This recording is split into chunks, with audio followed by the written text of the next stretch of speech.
हरे कृष्ण दंडत प्रणाम समस्त भक्त को परमा एकादशी पे समस्त को सुस्वागत। आसंता काली जून 11 तारीख 2026 मसीहा काली हूँ परमा एकादशी एवं पुरुषोत्तम मासर द्वितीय थर पे पड़ुची बा शुक्ल पक्ष एकादशी को परमा एकादशी नाम परिचित। यही एकादशी रे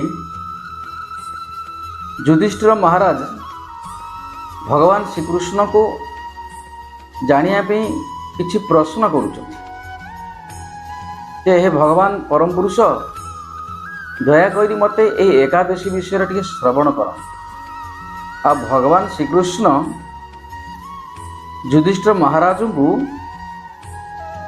सुंदर भावे शुणाउछन्ति ना पुरुषोत्तम मासरे जी एकादशी करिवो एही एकादशी जी करिवो परमा एकादशी से सर्व पाप नाशिनी और पुण्यदायिनी प्राप्त हब।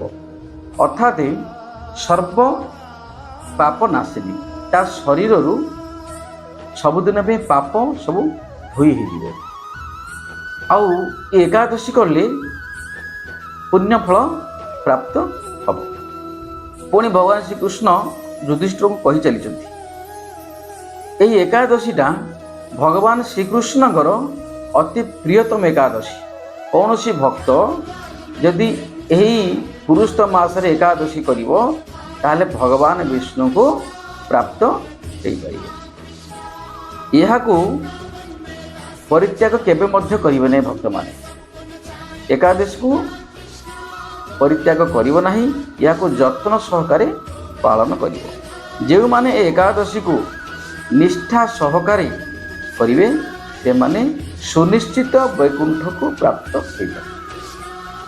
एही एकादशी रे भगवान को भोग अर्पण करी बा भगवान पुरुषोत्तम को भोग अर्पण करी आपण प्रसाद सेवन करिवे।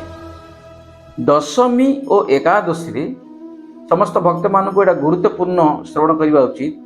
दशमी और एकादशी दिन स्त्री संग करिवे नाही, आमिष भोजन रु दूरे की रहिबे। एही एकादशी दिन काहा प्रति क्रोध हिंसा राग द्वेष करिवे नाही। जेते कष्ट आसिले मध्य आपण सहन करी ताठारु दूरे की रहिबे। आउ एकादशी दिन आपण घरे घरे सब शास्त्र रखिथिबे, गीता रखिथिबे, श्रीमद भागवत महापुराण रखिथिबे। ये सब गीता भागवत आपण सेदिन पढ़िबे आउ अन्य मानक मध्य शुणाइबे। आउ कोन भगवान कहउछन्ती श्रीकृष्ण अर्जुन को ना आपण देखिबे गोटे जेतल पुरी जाउथिबे आमर जो 3 वर्ष थरे पड़े कोन ना पुरुषोत्तम मास बा अधिमास के अधिका मास। ये जो भगवान श्रीकृष्ण मलदेव को कौन कहले ना तुम्हें पुरुषोत्तम मासरे तुम्हें परिचित हम। तेणु मलदेव बहुत आनंद पृथ्वी पृष्ठ आसिक जगत को आसिक। तेणु भगवान यदि पुरुषोत्तम ताल अन्य को से पुरुषोत्तम नाम नामित कले। तेणु पुरी मंदिर देखिए पुरी मंदिर बेढ़ारे जो बट ओस्त गछ अच्छी से देखिए भगवान पुरुषोत्तम नाम पूजा पाँच से प्रति 3 वर्ष को थरे यही मास जो मे 15 तारीख रु जून 17 तारीख ये जो मासटी केवल से मंदिर खोला हम आउ से भगवान पुरुषोत्तम पूजा पाँच। जेकोसी भक्त पुरुषोत्तम भगवान को पूजा कर ये चक्षुरे दर्शन कर वैकुंठ गमन कर आमर विश्वास अच्छी बा शास्त्र अनुमोदित। पुणी आपण मैंने जाना उचित वेद आमर 4 प्रकार। कौन कौन वेद 4 प्रकार आम समस्त जानी ना सामवेद यजुर्वेद अथुर्वेद ऋग्वेद आम समस्त जानी। वेद हूँ गोटे जिते विराट का वेद को ये जगत रे कहीं बुझीपारे नहीं ताको स्वयं व्यासदेव ताको भाग भाग कले 4टी भाग कले 4टी ऋषि को मुनि ऋषि को देते भाग करने आउ 4टी वेद को आम आजिकल पढ़ी पार्छु। आम वेद अनेक कथा अच्छी ବେଦ 4ଟା ଅଛି, ବେଦର ଅଙ୍ଗ ମଧ୍ୟ 6ଟା ଅଛି, ଶାସ୍ତ୍ର ମଧ୍ୟ 6ଟା ଅଛି। ସେମିତି ଯେଉଁ ବେଦର ଅଙ୍ଗ 6 ପ୍ରକାର କ'ଣ କ'ଣ ନା ଛନ୍ଦ, 1 ହେଲା ଛନ୍ଦ, 2 ହେଲା ନିରୁକ୍ତ, 3 ହେଲା ବ୍ୟାକରଣ, 4 ହେଲା ଜ୍ୟୋତିଷ, 5 ହେଲା ଶିକ୍ଷା, 6 ହେଲା କଳ୍ପ। ଏଇଟା ବେଦର ଯେଉଁ 6ଟା ଅଙ୍ଗ ଅଛି, ଏ ଷଷ୍ଠ ସଂଖ୍ୟକ ବା ଷଷ୍ଠ ନମ୍ବର ଯେଉଁ ମାନେ ଅଙ୍ଗଟା ଅଛି ତା ନାମ ହେଲା କଳ୍ପ। ତେଣୁ କଳ୍ପ ଅଙ୍ଗରୁ ବା ବେଦରୁ ଆସିଅଛି କ'ଣ ନା ଏକାଦଶୀ ଆମେ କେମିତି ପାଳନ କରିବା, ପାଳନୀୟ ବା ଅପାଳନୀୟ। ତେଣୁ ଏଇଠି 3 ପ୍ରକାର ମାଧ୍ୟମରେ ବେଦରୁ ଆସିଅଛି।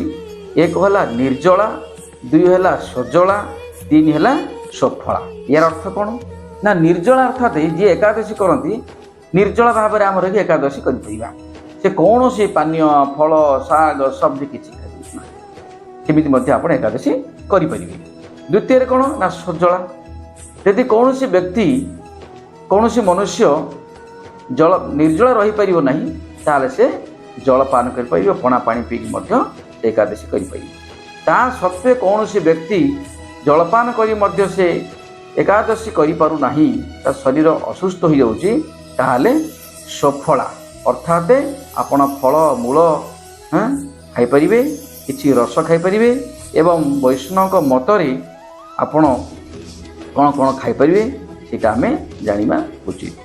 ତା ସତ୍ତ୍ୱେ କ'ଣ ଖାଇବା, କ'ଣ ଖାଇବା ନା ଆଳୁ ଖାଇପାରିବା, ମାଟି ଆଳୁ ଖାଇପାରିବା, ଅମୃତଭଣ୍ଡା ଖାଇପାରିବା, କଞ୍ଚା କଦଳୀ ଖାଇପାରିବା, ସେଓ ଖାଇବା, ଅଙ୍ଗୁର ରସ ଖାଇବା, ନାସପତି ଖାଇବା, ଆମ୍ବ ଖାଇବା, ପାଚେଲା କଦଳୀ ଖାଇବା, ପାଚେଲା ଅମୃତଭଣ୍ଡା ଖାଇବା, ନଡ଼ିଆ ଖାଇବା, ସାପଟା ଖାଇବା, କମଳା ଲେମ୍ବୁ ଖାଇବା, କାଗଜି ଲେମ୍ବୁ ଖାଇବା, ପିଜୁଳି ଖାଇପାରିବା, ସପୁରୀ ଖାଇପାରିବା, ସାକର କନ୍ଦା ଖାଇପାରିବା, ଏମିତି ବିଭିନ୍ନ ପ୍ରକାର କୋଳି ଆଉ ପଣସ ମଧ୍ୟ ଖାଇପାରିବା।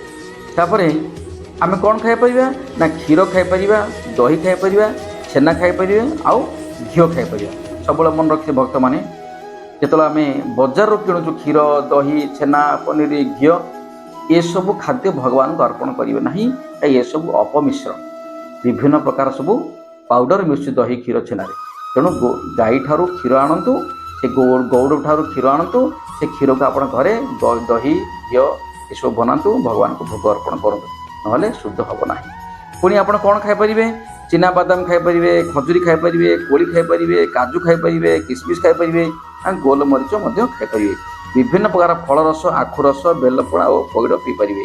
ଆଉ ଲୁଣ ହିସାବରେ ସୈନ୍ଧବ ଲୁଣ, କଳା ଲୁଣ ଏବଂ ଚିନି ଓ ଗୁଡ଼ ଖାଇପାରିବେ। କ'ଣ ଗ୍ରହଣ କରିପାରିବେ ନାହିଁ ବା କ'ଣ ଖାଇପାରିବେ ନାହିଁ ନା ଶସ୍ୟ ଜାତୀୟ ଦ୍ରବ୍ୟ, ଚାଉଳ, ଡାଲି, ଗହମ, ଚୁଡ଼ା, ବେସନ, ବିଭିନ୍ନ ପ୍ରକାର ମସଲା, ହଳଦୀ ଗୁଣ୍ଡ, ଶୁଖିଲା ଲଙ୍କା, ପଞ୍ଚଫୁଟଣ ଇତ୍ୟାଦି ସମ୍ପୂର୍ଣ୍ଣ ନିଷେଧ ଅଟେ।